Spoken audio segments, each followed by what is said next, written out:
हाय दोस्तों, आप सब कैसे हैं। आशा करता हूँ कि आप सब बहुत अच्छे होंगे। आज हम लाए हैं बौद्ध धर्म और जैन धर्म। दोस्तों, बौद्ध और जैन धर्म में बहुत सा समानताएं हैं जो कि अच्छे से नहीं पढ़ने पर समझ में नहीं आता है कि ये जैन धर्म में है या बौद्ध धर्म में है। तो हम आज वही लेकर आए हैं जो जैन धर्म और बौद्ध धर्म दोनों में समानता है, उसको हम अलग अलग डिफ़ाइन किए हैं। एक जैन धर्म, दूसरा बौद्ध धर्म, ताकि हम सबको पता चले कि जैन धर्म और बौद्ध धर्म में कौन सी समानताएं हैं, क्या समानताएं नहीं हैं। दोस्तों, तो हम स्टार्ट करते हैं। तो जानते हैं कि अब जैन और बौद्ध में क्या समानता है। दोस्तों देखिए, जैन धर्म के संस्थापक एवं प्रथम तीर्थकार कौन है दोस्तों? कौन है दोस्तों? जैन धर्म के संस्थापक एवं प्रथम तीर्थकार कौन है? तो यह है ऋषभ देव दोस्तों, ऋषभ देव। और यही देखते हैं कि बौद्ध धर्म में क्या है दोस्तों। बौद्ध धर्म का संस्थापक कौन है दोस्तों? तो ये गौतम बुद्ध हैं दोस्तों। जैन धर्म के संस्थापक ऋषभ देव और बौद्ध धर्म के संस्थापक कौन है? तो गौतम बुद्ध। दोस्तों, जैन धर्म का बताया जाता है कि 900 ईसा पूर्व ही इसका ऋषभ देव ने स्थापना किए थे। अब आगे जानते हैं जैन धर्म के 23वें तीर्थकार कौन है? तो ये है पारसनाथ। यह इक्ष्वाकु वंश के वंशीय राजा अश्वसेन के पुत्र थे। दोस्तों, जैन धर्म में कुल 24 तीर्थकार थे। उनमें से पहला जो संस्थापक थे ऋषभ देव, और जो 23वां तीर्थकार थे वो पारसनाथ इक्ष्वाकु वंश के वंशीय राजा अश्वसेन के पुत्र हुआ करते थे। अब इधर बौद्ध धर्म में इनका तो कोई संस्थापक तो गौतम बुद्ध थे और इसमें कोई तीर्थकार नहीं हुए थे। तो दोस्तों, अब पारसनाथ जो 23वें तीर्थकार थे, पारसनाथ द्वारा कौन कौन सी शिक्षा दी गई थी दोस्तों? यह शिक्षा था हिंसा न करना, सदा बोलना, सदा सत्य बोलना, चोरी ना करना, संपत्ति ना रखना। दोस्तों, क्या था? पारसनाथ द्वारा कौन कौन सी शिक्षा दी गई थी? जो जैन धर्म के जो 23वें तीर्थकार थे, उन्होंने कहा था कि हिंसा ना करना दोस्तों, सदा सत्य बोलना दोस्तों, चोरी ना करना दोस्तों, और संपत्ति ना रखना दोस्तों। ये बताए थे जैन धर्म के 23वें तीर्थकार पारसनाथ। अब देखते हैं अब महावीर। जैन धर्म के 24वें तीर्थकार कौन थे दोस्तों? तो ये थे महावीर। जैन धर्म के 24वें तीर्थकार कौन हुए दोस्तों? ये थे महावीर। और गौतम बुद्ध तो अपने स्थापना किए हैं दोस्तों। जैन धर्म के 24वें तीर्थकार कौन थे? तो ये था महावीर। अब आगे देखते हैं महावीर का जन्म कब और कहाँ हुआ था दोस्तों। महावीर का जन्म कब और कहाँ हुआ था दोस्तों? तो इनका जन्म 540 ईसा पूर्व कुंडग्राम वैशाली में हुआ था। वैशाली में दोस्तों, वैशाली कहाँ है दोस्तों? बिहार में। और अब जानते हैं गौतम बुद्ध के बारे में। तो गौतम बुद्ध का जन्म कब और कहाँ हुआ था दोस्तों? इनका जन्म हुआ था 1563 ईस्वी पूर्व कपिलावस्तु लुम्बिनी नामक स्थान पर, जो कि अभी नेपाल में है दोस्तों, जो कि अभी नेपाल में है। इनका जन्म कहाँ और कब हुआ था? 540 ईस्वी। महावीर का जन्म 540 ईस्वी पूर्व कुंडग्राम वैशाली जन्म हुआ था। 563 ईस्वी पूर्व कपिलावस्तु लुम्बिनी नामक स्थान पर नेपाल में यह गौतम बुद्ध का जन्म हुआ था दोस्तों। इनका गौतम बुद्ध का जन्म लुम्बिनी और महावीर का जन्म कुंडग्राम वैशाली। अब नेक्स्ट देखते हैं दोस्तों, महावीर का पिता का नाम क्या था? महावीर का पिता का क्या नाम था दोस्तों? इनके पिता सिद्धार्थ थे, माता त्रिशला। इनका पिता का नाम क्या था दोस्तों? सिद्धार्थ था। और माता का नाम त्रिशला, जो कि चेतक की बहन थी। राजा चेतक की बहन था त्रिशला दोस्तों। ये तो था महावीर के बारे में। और अब देखिए, महावीर का पिता का नाम सिद्धार्थ था और माता का नाम त्रिशला, और त्रिशला जो थी उनका चेतक की बहन थी दोस्तों। अब देखते हैं गौतम बुद्ध में। गौतम बुद्ध का पिता का क्या नाम था दोस्तों? इनका पिता का नाम था सुधोधन। इनका पिता क्या नाम था? सुशोधन। और माता माया देवी या महामाया बोला जाता है इनको, माया देवी या महामाया देवी।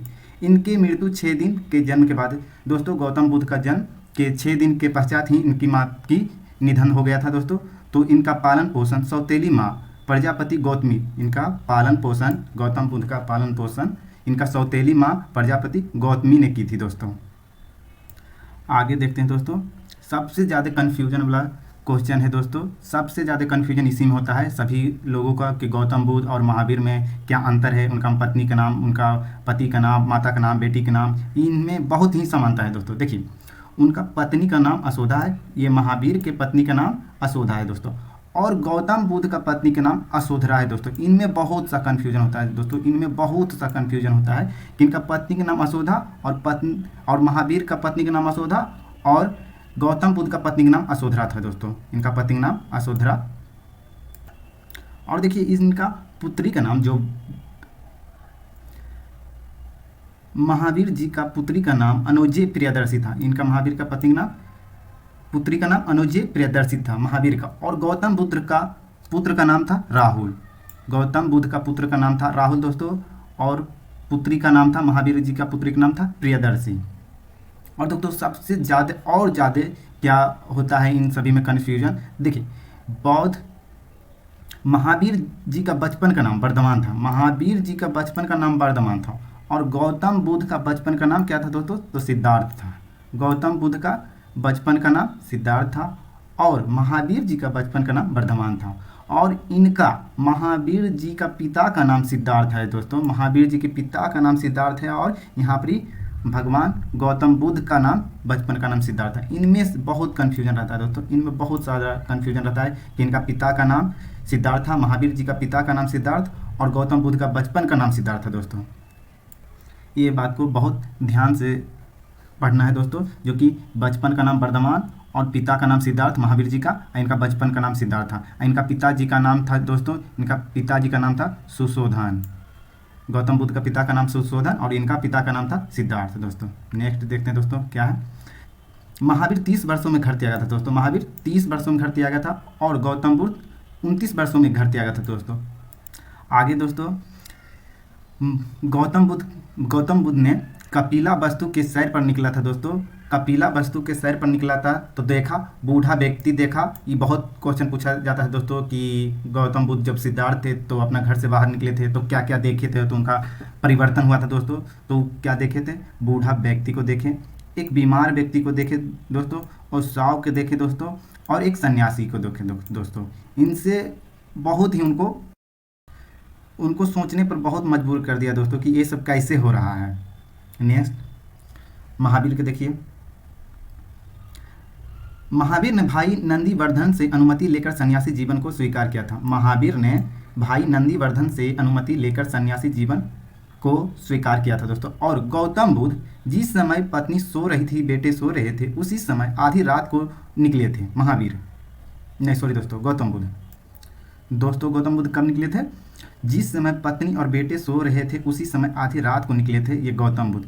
जब ये घर त्यागे थे तो महाभिनिष्क्रमण कहा जाता है। जब घर त्यागे थे तो उनमें बौद्ध धर्म में कहा जाता है महाभिनिष्क्रमण, घर त्यागने को। नेक्स्ट देखते हैं दोस्तों, जब वो घर से निकले तो सबसे पहले वैशाली के आला कलम से सांख्यिकी दर्शन की शिक्षा ग्रहण, शून्य के ज्ञान प्राप्ति की। एक वैशाली के आला कलम थे, उनसे सांख्यिकी दर्शन की शिक्षा ग्रहण किए गौतम बुद्ध। फिर शून्य का ज्ञान फिर वहीं मिला। फिर उर्वेला में 5 साधक को मिले, उनके 5 साधक थे दोस्तों, वो उर्वेला में ही मिले थे जो उनके साथ रहते थे।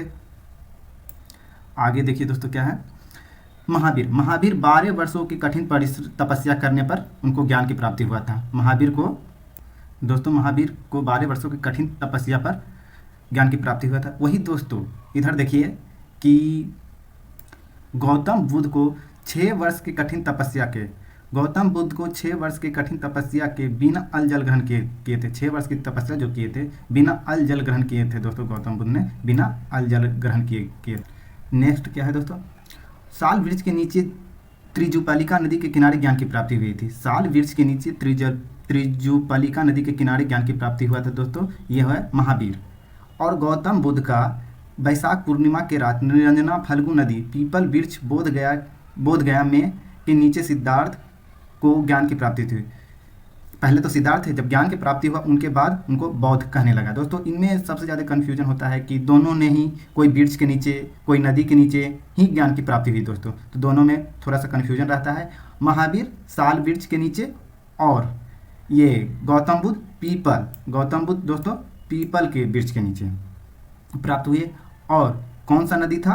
नदी का नाम तिरुजयपालिका, महावीर का नदी का नाम था तिरुजयपालिका दोस्तों, और इनका नदी का नाम था निरंजना नदी, फल्गु नदी के किनारे ज्ञान की प्राप्ति हुआ था दोस्तों। साल वृक्ष के नीचे तिरुजयपालिका नदी के किनारे ज्ञान की प्राप्ति हुआ था महावीर को। और वैशाख पूर्णिमा के रात निरंजना फल्गु नदी पीपल वृक्ष बोध गया के में नीचे सिद्धार्थ को ज्ञान की प्राप्ति हुई थी दोस्तों। आगे क्या है दोस्तों? महावीर कहलाए।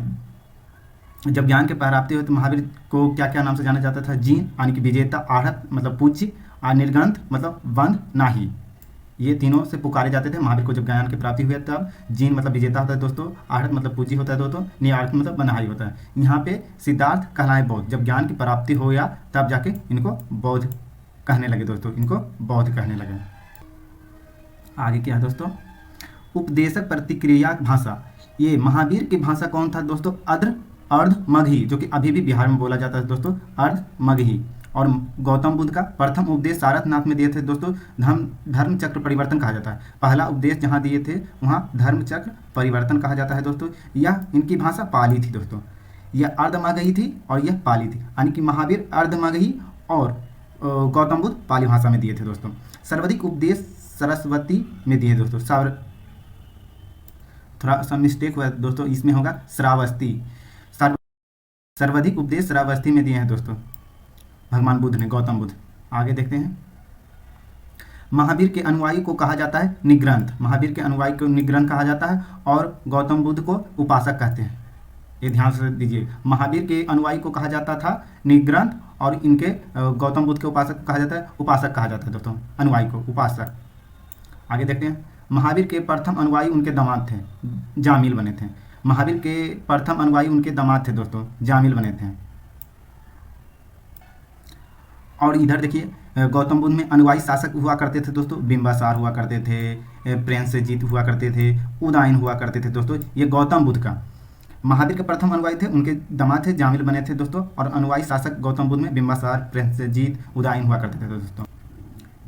प्रथम जैन भिक्षुणी नरेश दधिवाहन के पुत्री चंपा थी, दधिवाहन के पुत्री चंपा, ये प्रथम जैन भिक्षुणी थी, औरत थी दोस्तों, महिलाएं थी जो कि प्रथम थी जो कि जैन भिक्षुणी बनी थी। और गौतम बुद्ध में देखिए, गौतम बुद्ध को पांच शिष्य था दोस्तों, कुंडियान, बासप्पा, बाधिया, महानामा, असगी थे, ये 5 थे दोस्तों। नेक्स्ट, 11 गंधारों में शिष्य को विभाजित किए गए। महावीर में 11 गंधारों में शिष्य को विभाजित किया गया है। और गौतम बुद्ध में विनय पिटक, सूत्र पिटक और अभिधम्म पिटक है दोस्तों। इन्हीं से इनका सभी जो क्या करना है नहीं करना है, कैसे संन्यास बनना है नहीं बनना है, ये विनय पिटक, सूत्र पिटक और अभिधम्म पिटक में लिखा हुआ है दोस्तों। नेक्स्ट, जैन धर्म का प्रथम थेरा या मुख्य उपदेशक हुआ आर्य सुधर्मा। जैन धर्म का प्रथम थेरा या मुख्य उपदेशक हुआ आर्य धर्मा दोस्तों। अब भद्रबाहु अपने शिष्य को लेकर कर्नाटक चले गए दोस्तों। ईसा पूर्व दोस्तों 12 साल के लिए, 12 वर्षों के लिए आपातकाल नहीं दोस्तों, ये आया था, भीषण अकाल पड़ा था दोस्तों। लगभग 300 ईसा पूर्व भद्रबाहु ने अपने शिष्य को लेकर कर्नाटक चले गए थे। क्यों चले गए थे? 300 वर्ष पूर्व दोस्तों बहुत ही बड़ा भीषण अकाल पड़ा हुआ था दोस्तों, तो ये अपने कुछ शिष्यों को लेकर कर्नाटक चले गए थे दोस्तों। जब वो कर्नाटक के बाद अस्तुलभद्र से मतभेद के कारण श्वेतांबर और दिगंबर में बढ़ गए दोस्तों। या वहाँ से लौटने के बाद देखा गया कि अस्तुलभद्र मतलब कुछ ही शिष्य जो वहाँ पर रहे थे उसमें चेंज था दोस्तों, और इसी कारण दोनों में मतभेद हो गया दोस्तों कि आप ऐसे कैसे हैं और आप ऐसे कैसे हैं। भद्रबाहु और अस्तुलभद्र में मतभेद के कारण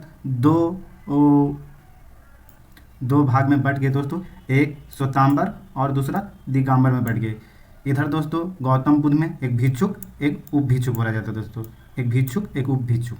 देखिए इधर कि जो श्वेतांबर होते हैं, जो अस्तुलभद्र के थे दोस्तों, जो चले गए थे कर्नाटक, श्वेतांबर जो श्वेत वस्त्र धारण करने वाला था दोस्तों, अस्तुलभद्र नहीं, जो अस्तुलभद्र थे जो यहीं पे रह गए थे, अस्तुलभद्र श्वेतांबर जो श्वेत वस्त्र धारण करने वाला, जो वस्त्र धारण करने वाला दोस्तों, वे अस्तुलभद्र श्वेतांबर कहे गए। और भद्रबाहु जो कर्नाटक से चले गए थे, जो उधर से आए, उनको दिगंबर जो नग्न रहने वाला कहने लगा दोस्तों। दिगंबर, भद्रबाहु दिगंबर बन गए जो नग्न रहने वाला है। इन्हीं में से 2 भागों में महावीर बट गए दोस्तों। और इधर जो गौतम बुद्ध में है भिक्षुक, भिक्षुक उसे कहा जाता है जो सन्यासी ग्रहण ग्रहण किया है, भिक्षुक जो सन्यासी ग्रहण किया जीवन अर्पण करेगा। और उपासक दोस्तों, उपासक उपासक गृह जीवन व्यतीत किया, उपासक रहा लेकिन गृह जीवन व्यतीत किया, उसे हीनयान और महायान कहा जाता है दोस्तों, हीनयान और महायान, ये ध्यान दीजिएगा दोस्तों। देखिए जैन धर्म में त्रिरत्न, जैन धर्म के त्रिरत्न है दोस्तों, सम्यक दर्शन, सम्यक ज्ञान और सम्यक आचरण दोस्तों, तीन रत्न है दोस्तों। और गौतम बुद्ध में त्रिरत्न है बुद्ध, धम्म और संघ दोस्तों, बुद्ध, धम्म और संघ। त्रिपिटक इसमें है दोस्तों विनय पिटक, सूत्र पिटक, अभिधम्म पिटक और सभी पाली भाषा में, ये तीनों जो है दोस्तों सूत्र पिटक, अभिधम्म पिटक, यह सभी पाली भाषा में लिखा गया है दोस्तों। जैन धर्म के त्रिरत्न है सम्यक दर्शन, सम्यक ज्ञान, सम्यक आचरण है दोस्तों।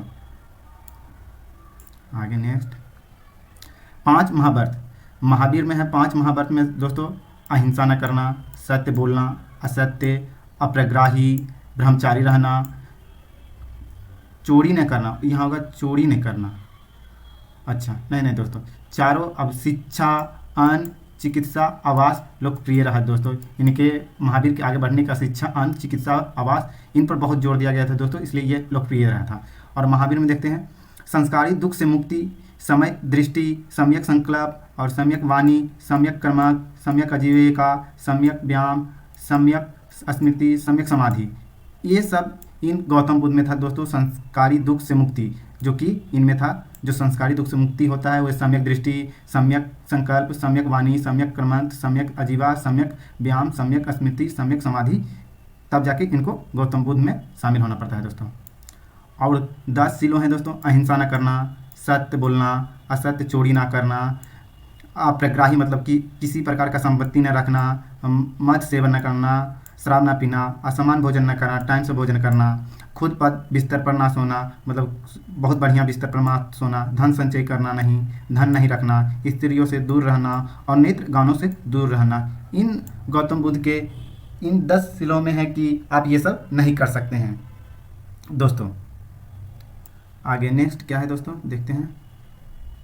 ईश्वर को मान्यता नहीं है दोस्तों, महावीर धर्म में ईश्वर का मान्यता नहीं है दोस्तों।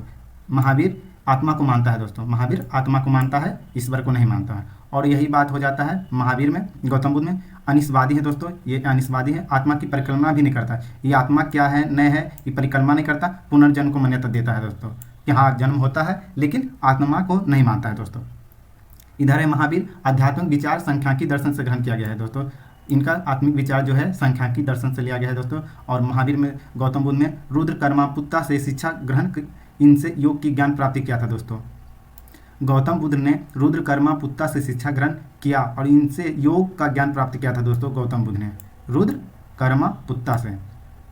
आगे देखिए दोस्तों, जैन धर्म मानने वाले राजा उदायन, बंदराज, चंद्रगुप्त मौर्य, कलिंग नरेश, खरवाल, अस्कतु राजा, अमोघ वर्ष, चंदेल शासक, इन सभी राजाओं ने जैन धर्म का समर्थन किया था, जैन धर्म मानते थे। और इधर बौद्ध धर्म मानने वाला बिंबासार, प्रेमसजीत, उदायन था दोस्तों।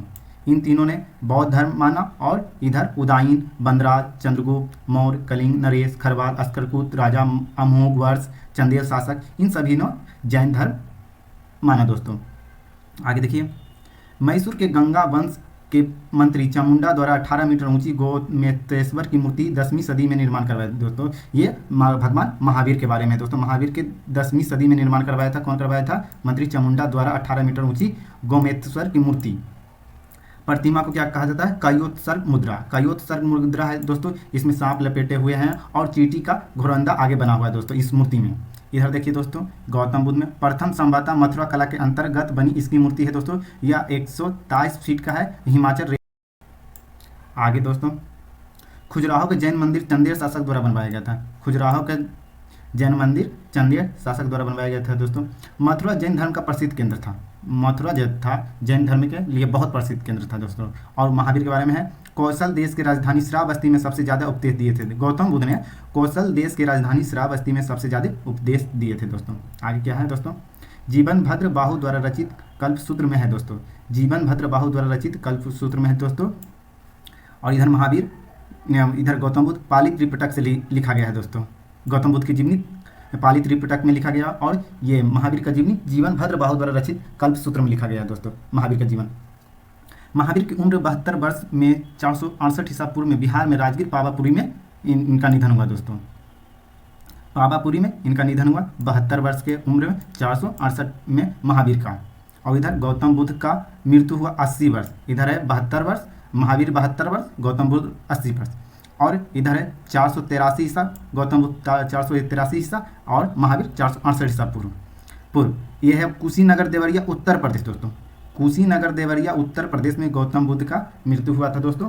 और यह है महावीर का मृत्यु हुआ था बिहार में राजगीर पावापुरी में दोस्तों, पावापुरी में। मल्ला राजा क्षत्रिपाल के राज में मृत्यु हुआ था दोस्तों। महावीर जी का जब मृत्यु हुआ था तो वहाँ का राजा मल्ला राजा क्षत्रिपाल थे दोस्तों, राज मृत्यु हुआ था। मृत्यु को निर्वाण कहा जाता है दोस्तों, मृत्यु को निर्वाण कहा जाता है महावीर जैन धर्म में दोस्तों। और यहाँ पर देवरिया उत्तर प्रदेश में यहाँ महावीर जी का मृत्यु हुआ था दोस्तों, गौतम बुद्ध का मृत्यु हुआ था दोस्तों। इसमें महापरिनिर्वाण कहा जाता है दोस्तों। यहाँ पर ही मृत्यु को निर्वाण कहा जाता है, जैन धर्म में मृत्यु को निर्वाण कहा जाता है दोस्तों। और बौद्ध धर्म में महापरिनिर्वाण कहा जाता है, महापरिनिर्वाण कहा जाता है दोस्तों। बौद्ध धर्म में महापरिनिर्वाण और जैन धर्म में निर्माण कहा जाता है दोस्तों। आगे देखिए दोस्तों, जैन संगीत कहाँ हुआ था दोस्तों। प्रथम जैन संगीत 300 ईसा पूर्व पाटलिपुत्र अस्तुलभद्र द्वारा किया गया था दोस्तों। प्रथम जैन संगीत 300 वर्ष ईसा पूर्व पाटलिपुत्र में अस्तुलभद्र के द्वारा किया गया था दोस्तों। और दूसरा संगीत कब किया गया था, 500 ईसा में वल्लभी गुजरात में हुआ था दोस्तों। ये क्षमा श्रवण द्वारा किया गया था। 2 मरते बौद्ध संगीत हुआ था, प्रथम और द्वितीय। प्रथम 300 ईसा पूर्व, द्वितीय 512 ईस्वी। स्थान कहाँ होता है, पहला पाटलिपुत्र, दूसरा वल्लभी गुजरात में। और इसका अध्यक्ष कौन था, अस्तुलभद्र और धम्मश्री, जो कि जैन संगीत हुए थे। बौद्ध सभाएं कहाँ हुआ था दोस्तों। बौद्ध सभाएं, प्रथम बौद्ध सभा हुआ था 483 ईसा पूर्व राजगीर में दोस्तों। इसका अध्यक्ष कौन था, महाकश्यप। और इसका किसका शासनकाल था दोस्तों, अजातशत्रु। द्वितीय संगीत कब हुआ था, 383 ईसा पूर्व वैशाली में। साकामी द्वारा अध्यक्ष था सबकामी, और तालशोक था शासनकाल में दोस्तों। नेक्स्ट, और ये तृतीय बौद्ध संगीत कब हुआ था, 250 ईसा पूर्व पाटलिपुत्र मोगलिपुत्ता तिस्सा द्वारा किया गया था, अध्यक्ष था अशोक के राज में दोस्तों। तीसरा हुआ था अशोक के राज में। ये बहुत इंपॉर्टेंट क्वेश्चन है दोस्तों तीसरा के बारे में। चतुर्थ बौद्ध संगीत 98 ईस्वी में हुआ था दोस्तों, कुंडलवन में। वसुमित्र या अश्वघोष द्वारा अध्यक्षता की गई थी, और इसका राजा था कनिष्क दोस्तों। देख लीजिए दोस्तों, ये है प्रथम बौद्ध संगीत 883 ईस्वी पूर्व राजगीर, और द्वितीय 383 ईस्वी पूर्व वैशाली, और 250 ईसा पूर्व पाटलिपुत्र, और 98 ईस्वी कुंडलग्राम। चतुर्थ किया था कनिष्क, तृतीय किया था अशोक, द्वितीय किया था कालशोक के राज में, और प्रथम अजातशत्रु के राज में दोस्तों। आगे हम नेक्स्ट देखते हैं दोस्तों। ये था गौतम बुद्ध के बौद्ध संगीत के बारे में दोस्तों। अब है आगे प्रमुख तीर्थकार और उनके परिवर्तक चिन्ह दोस्तों। उतना तो 24 गो तीर्थकार थे जैन धर्म में, तो उतना तो हम नहीं लिख पाए हैं, लेकिन जो कुछ बहुत सारे महत्वपूर्ण जो कि क्वेश्चन पूछे जाते हैं, हम वही क्वेश्चन हम बता रहे हैं दोस्तों। तो जैन तीर्थकार के नाम, कर्म संख्या, प्रतीक चिन्ह, तीर्थकार कर्म संख्या, प्रतीक चिन्ह। तो देखिए दोस्तों, पहला तीर्थकार जो जैन धर्म के संस्थापक थे ऋषभ देव, उनका प्रतीक थी 60 था दोस्तों। उनका प्रतीक क्या था, 60। और दूसरा अजितनाथ था दोस्तों, दूसरा था अजितनाथ, जिनका प्रतीक चिन्ह था हाथी। संभव था तीसरा दोस्तों, इनका प्रतीक चिन्ह था घोड़ा। संप सर्प जो कि सातवां थे, स्वास्तिक था, इनका स्वास्तिक। सातवां जो थे उनका स्वास्तिक था। 16वां जो था शांति, उनका हिरन था दोस्तों, हिरन 16वां शांति। आरनाथ था, उनका था मीन दोस्तों। आरनाथ 18वां था, उसका मीन था। नामी 21वां था दोस्तों, इनका नीलकमल था दोस्तों। बहुत अच्छा आता क्वेश्चन। अरिस्टोनी शंख, ये 22वां था दोस्तों। अरिस्टोनी शंख 22वां था। पार्श्वनाथ 23वां था दोस्तों, इनका था सर्प। और महावीर 24वां था दोस्तों, इनका था सी। तो वही देखते हैं अब ये इसमें बौद्ध धर्म में दोस्तों। बौद्ध धर्म, बुद्ध के जीवन के संबंध, बौद्ध धर्म के प्रतीक दोस्तों। घटना प्रतीक, जन्म का प्रतीक है कमल एंड सांड दोस्तों, ये है गौतम बुद्ध बौद्ध धर्म में दोस्तों। गृह त्याग का चिन्ह है घोड़ा दोस्तों। ज्ञान की प्राप्ति का होता है पीपल, बोधि वृक्ष दोस्तों। प्रथम उपदेश चक्र है दोस्तों। निर्वाण दोस्तों, पद चिन्ह दोस्तों। और मृत्यु स्तूप दोस्तों। यानी कि यहाँ पर कमल चिन्ह दिखा रहा है, तो समझिए कि यहाँ जन्म स्थान बता रहा है। गृह त्याग मतलब घोड़ा रहेगा दोस्तों। पीपल वृक्ष यानी ज्ञान की प्राप्ति दोस्तों। प्रथम उपदेश यानी चक्र दोस्तों। निर्वाण यानी पद चिन्ह, आगे बढ़ा दोस्तों, क्या क्या किए वो होगा दोस्तों। और मृत्यु स्तूप का दोस्तों। अब आगे देखते हैं दोस्तों। महावीर के अनुयायी को मूलतः निग्रंथ कहा जाता है दोस्तों। महावीर के अनुयायी को क्या कहा जाता है, निग्रंथ कहा जाता है दोस्तों। देखिए ये इंपॉर्टेंट है। 2 जैन धर्म तीर्थ का ऋषभ देव एवं अष्टनेमी के नामों का उल्लेख ऋग्वेद में मिलता है दोस्तों।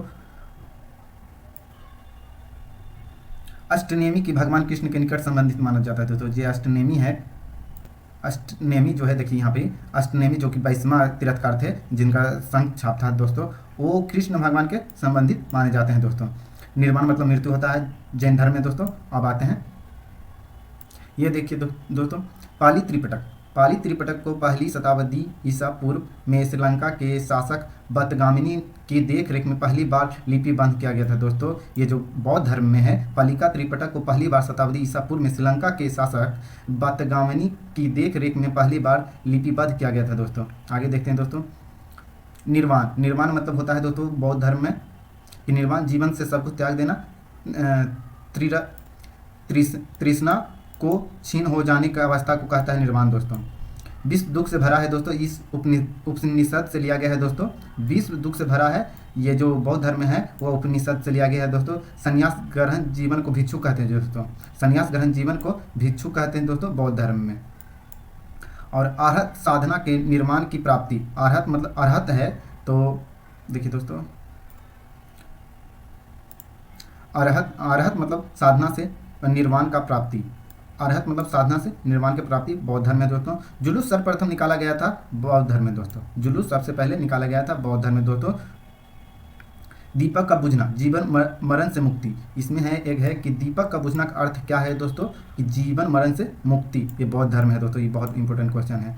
और ये 10 शिला जो कि इसमें रहा बौद्ध धर्म में है दोस्तों कि क्या क्या नहीं करना है। हिंसा नहीं करना है, सत्य बोलना है, चोरी नहीं करना है, किसी प्रकार की संपत्ति नहीं रखना है, शराब नहीं पीना है, असमय भोजन नहीं करना है, सुखद बिस्तर पर नहीं सोना है, धन संचय नहीं करना, स्त्रियों से दूर रहना और गान बजान नहीं करना है। इन सभी